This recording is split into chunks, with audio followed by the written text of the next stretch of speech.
It's Monday, April 24th, 2017. This is PSN News.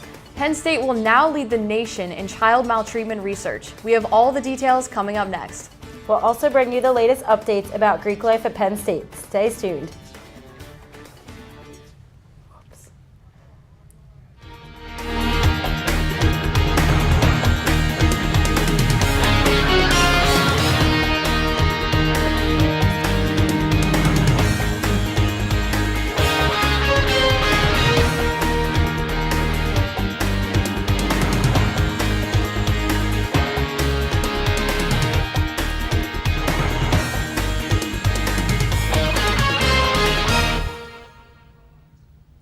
Thanks for joining us tonight. I'm Maddie Beertemple. And I'm Carly Truax.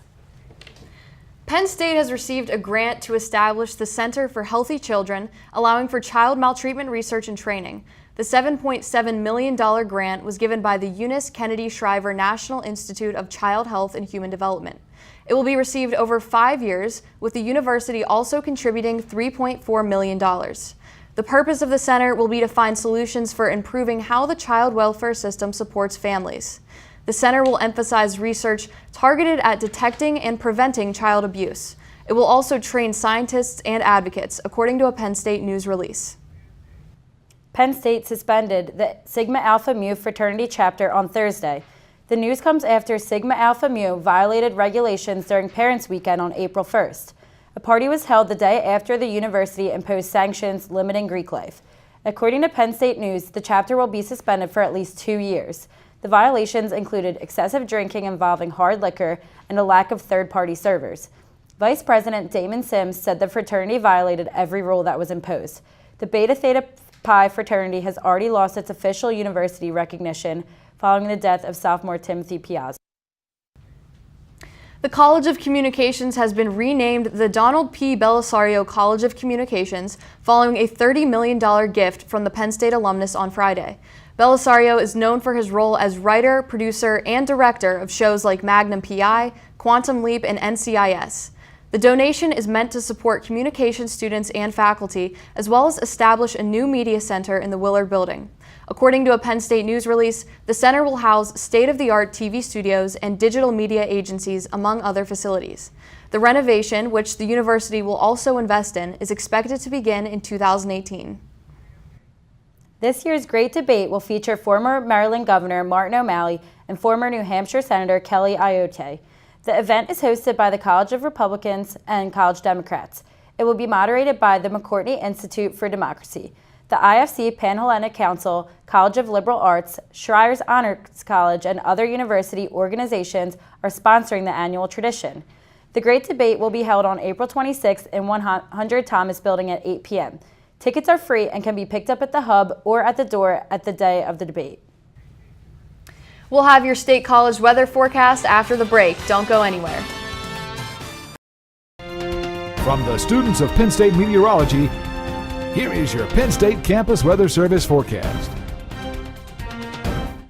Hi, I'm student meteorologist Robert Johnson from the Penn State Campus Weather Service on this Monday night. Here's the weather headlines as we start off this forecast. Temperatures are heading back to normal. We spent our weekend, even for the blue and white game, with temperatures primarily into the 50s. So temperatures are heading back to normal into the lower 60s for this time of the year. And we've got many chances for some showers later on this week. And also we'll get a whole lot warmer. But first, we'll have to go through a good batch of rain as well. Let's time it out for you, though. So tonight you're heading out or you're studying, make sure that you have that umbrella with you. Those clouds came in earlier today and they still have some showers along with the system as well that originated from our south and now pushing northward. Continuing into tomorrow morning, 7:30, the clouds will stick around pretty much all the day on Tuesday, and then we still have some showers lingering as well. They won't be everywhere, they won't be widespread. Tuesday, tomorrow is definitely not a rain event, but you still want to watch out for those showers. And even as we head on into tomorrow afternoon, The clouds tend to stick around, still some showers to our south. They'll try to make its way into the valley. Not all of them will, but some of them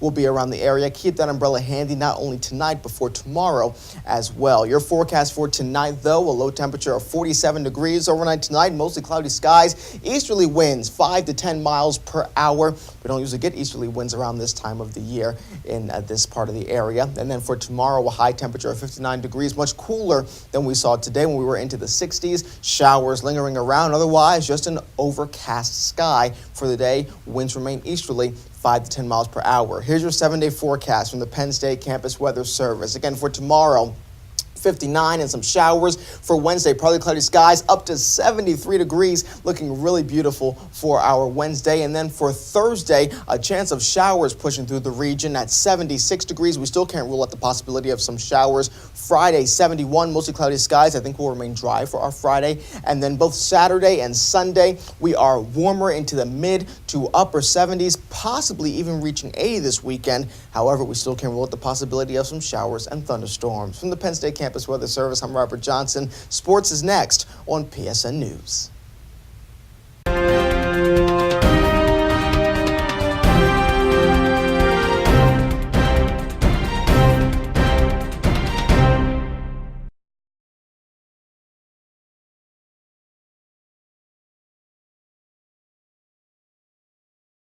Welcome back to PSN News. I'm Mike Gilbert with your sports update.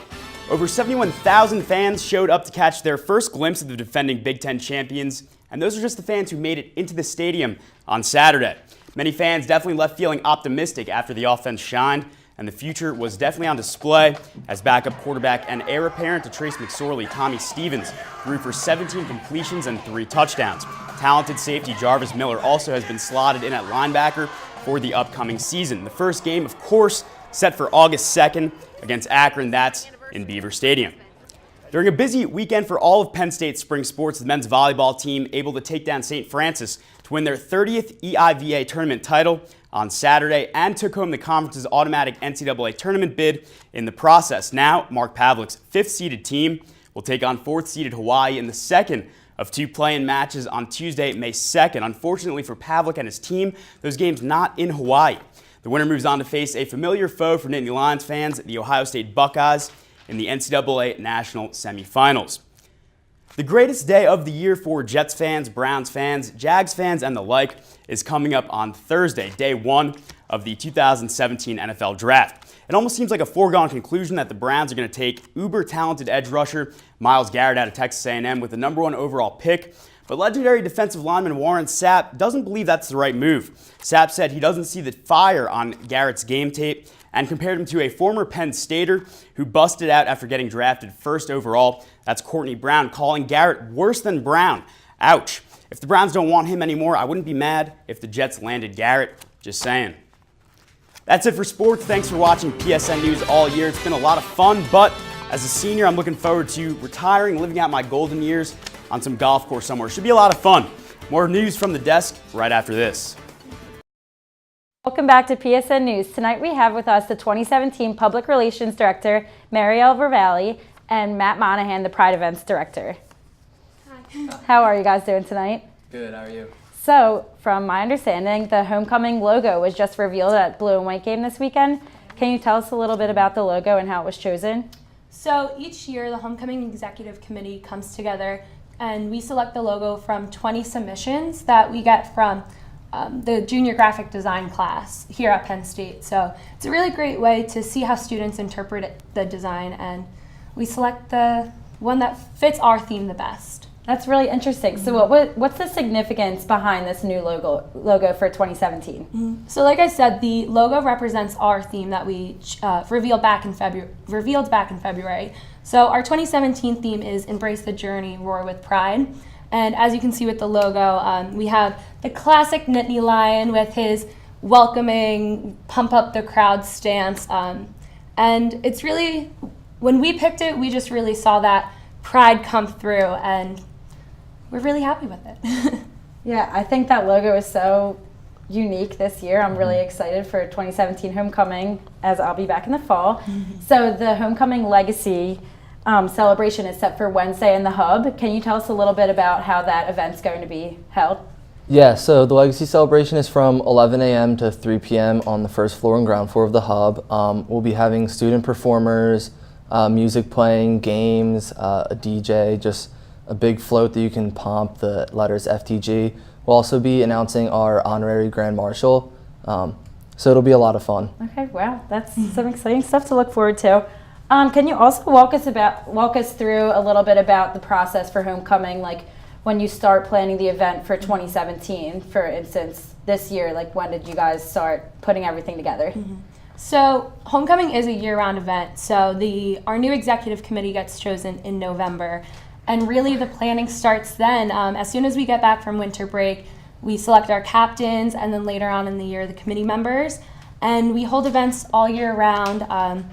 Like Matt had said, we have Legacy coming up, which is our biggest spring event, so we're really excited for that. And then in the fall, we have some smaller events leading up to the actual homecoming week.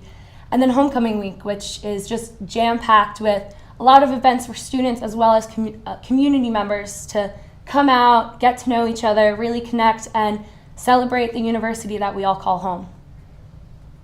Wow, so thank you so much for joining us. I'm sure everybody's looking forward to Homecoming 2017. I know we're also excited here at PSN News.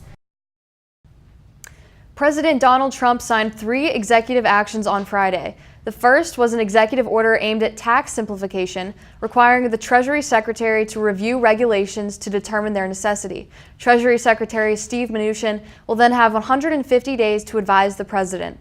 Trump also signed 2 executive memoranda regarding the Dodd-Frank Wall Street Reform and Consumer Protection Act of 2010. According to ABC News, the first directive will review Dodd-Frank's orderly liquidation authority to see if it exposes taxpayers to liability. The second calls for a review of procedures that designate a bank too big to fail. On Friday, a judge issued an order to preserve key evidence in the prison suicide of Aaron Hernandez. Hernandez's fiancée requested the evidence so the family could investigate the circumstances of his death, according to ESPN. A Bristol Superior Court judge ordered video footage of Hernandez's cell, phone call recordings, descriptions of his whereabouts, and his property. There were 3 notes next to the Bible in Hernandez's cell, according to authorities. The judge refused to include recordings of other inmates' phone calls. Hernandez was serving a life sentence in a maximum security prison for the 2013 murder of Odin Lloyd and was found hanged in his cell Wednesday morning. Bill O'Reilly was ousted at Fox News Wednesday night, coming after news broke that O'Reilly and the company reached settlements with women who claimed to have been sexually harassed by him. O'Reilly, who started at Fox News in 1996, has denied the allegations, but that hasn't stopped more than 50 advertisers from leaving his nightly show, The O'Reilly Factor. O'Reilly will receive a payout of $25 million, or the equivalent of 1 year's salary from 21st Century Fox. 21st Century Fox has paid more than $85 million in payouts related to sexual harassment allegations, according to the New York Times. United Airlines and the Chicago Department of Aviation missed the Friday deadline for providing information on the violent passenger removal. Both parties said they would offer new details next week regarding the incident of a passenger being dragged from the flight to make room for a United crew member. David Dale, the victim of the incident, suffered a concussion and 2 lost teeth. United Airlines apologized for the incident and refunded all passengers on the flight. The aviation officers who removed Dow have also been suspended. The airline asked for an extension to ensure thoroughness and accuracy. And that's all for us this semester on PSN News. Thank you from the entire staff for watching us all year long. Be sure to check us out on Twitter at PSN News. We'll be back in the fall with all of the latest news. Stay classy, State College.